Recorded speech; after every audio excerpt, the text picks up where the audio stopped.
I'm Dr. Orion Taraban, and this is PsycHacks, Better Living Through Psychology. And the topic of today's short talk is, you can't cheat yourself. You can cheat other people, but you can't cheat yourself. And there are a number of important consequences to this reality that I want to discuss with you today. To begin with, let me explain what I mean when I say you can't cheat yourself, but you can cheat other people. Well, let's imagine that you hired a trainer who asked you to do 8 reps of a heavy press. But when the trainer wasn't looking, you only did 5 and passed it off as 8. Now, you might succeed in tricking the trainer and succeed in eliciting the same validation from him as if you had completed the full set, but you absolutely did not trick your body. Your body cannot be deceived. It will note that you spent less time under tension, that you completed fewer reps, etc., etc. And if repeated over time, this continued deception will create real and observable differences between those who cheat and those who don't. You can't fake the delta in physical strength you develop by completing 8 versus 5 reps. And this, of course, will make it harder and harder to continue to deceive the trainer. By the same token, you could potentially take someone else's notes into a test and trick the teacher into thinking that you know more than you actually do. And if you're clever enough, you might succeed in deceiving the teacher and succeed in eliciting the same score from him as if you actually knew what you seemed to know. But you absolutely did not trick your mind. Your mind is not deceived. Pretending to know something can only fool other people, but it can't fool yourself. And if repeated over time, this continued deception will create real and observable differences between those who cheat and those who don't. You can't fake the delta in skill in any behavior based on your understanding or mastery. And this, of course, will make it harder and harder to continue to deceive the teacher, and so forth and so on. Basically, you can cheat other people, but only for a time. And you can only cheat people for a time because you can't cheat yourself. And because you can't cheat yourself, the differences between actually being and merely seeming will become more and more evident over time. But it is true that you can cheat other people. And this is why there are so many frauds in the world. People are more likely to become frauds when 2 conditions are met. A, when they really want something someone else controls, and B, when they desire the thing more than the process of obtaining the thing. Both are required. For example, a valedictorian might really want something another person controls, say an A from her teacher, but she typically enjoys the process of learning. And it's this commitment to the process that on some level lends a guardianship against being tempted into fraud. Make sense?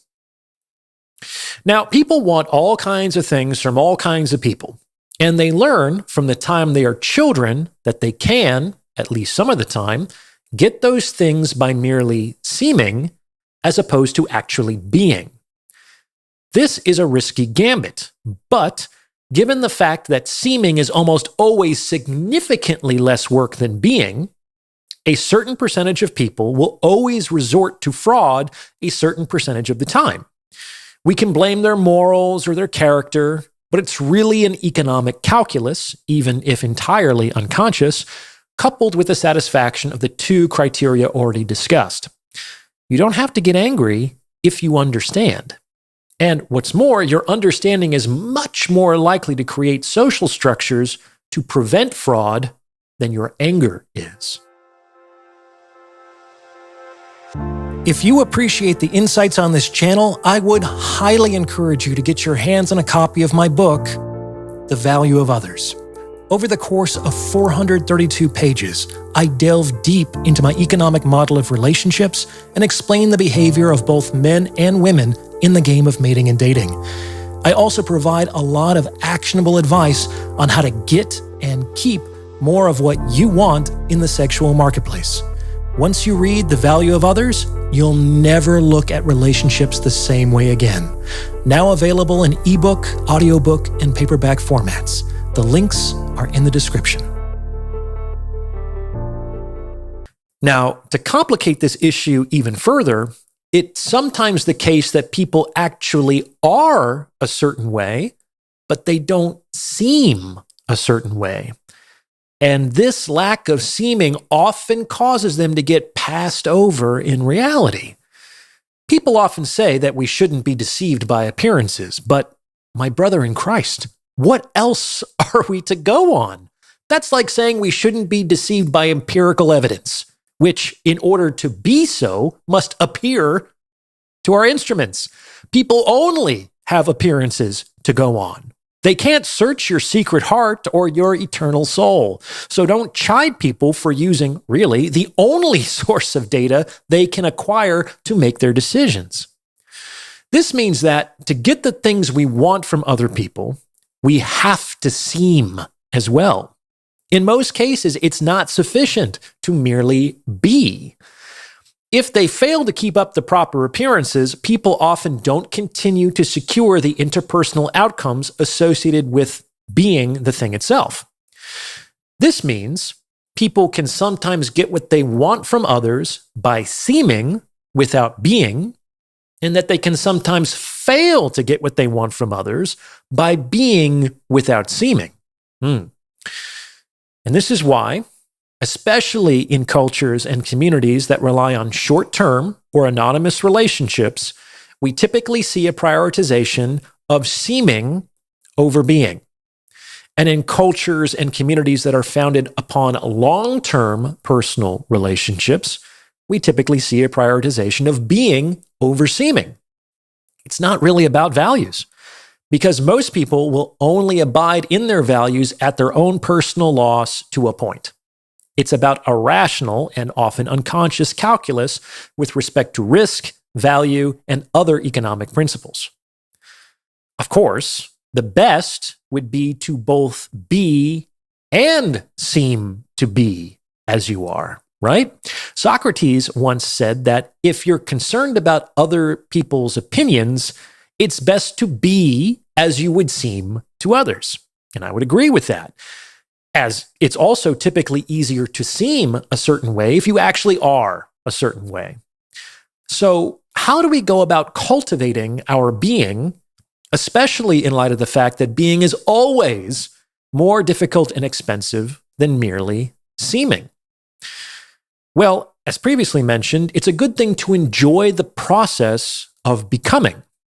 People who learn to love the process of becoming typically persist in that process far longer, as they find participating in that process rewarding over and above the rewards they may receive from being, which might be a long way off. Enjoy the process of becoming, and you will not only be less tempted to fraud, but you will often eventually receive better outcomes as well. And the second way is by cultivating self-love. Now, self-love, like love, is a concept that gets thrown around a lot without deep consideration as to its real meaning. But it's actually quite simple. If love is sacrifice for the good of the other, then self-love is sacrifice for the good of the self. That's it. And this means that self-love is generally not about doing what feels pleasurable or relaxing in the moment. It's about sacrificing certain things now for the betterment of the self now and in the future. Why? Well, let's bring it full circle. If you can't cheat yourself, then every time you say resist procrastination, you have enacted a form of self-love, as you are sacrificing certain things now, like watching another episode of a show, for the betterment of your future self, who might, as a result, have advanced closer to his goals, like building a business or taking care of his fitness, or getting better with women, etc., etc. You could potentially cheat others by making them believe that you are making progress without actually doing anything, but you can't cheat yourself And self-love is the mechanism by which you resist the all-too-human urge to do so. Hopefully that makes sense. But what do you think? Does this fit with your own experience? Let me know in the comments below. And please, come on, send this episode to someone who you think might benefit from its message. I know you know someone who needs to hear this because it's word-of-mouth referrals like that that really help to make the channel grow. Other value adds. Anyone looking to join my free weekly newsletter, for which I write original content, or book a paid one-on-one consultation with yours truly, can do so on my website. There's also my best-selling book, The Value of Others, in which I explore my economic model of relationships, and my private member community, The Captain's Quarters, where, among other things, I host bi-monthly group consultation calls and Q&As with invited guests from all over the internet. It's a great group. Check it out if you are so inclined. The links to everything are in the description below. And as always, I appreciate your support, and thank you for listening.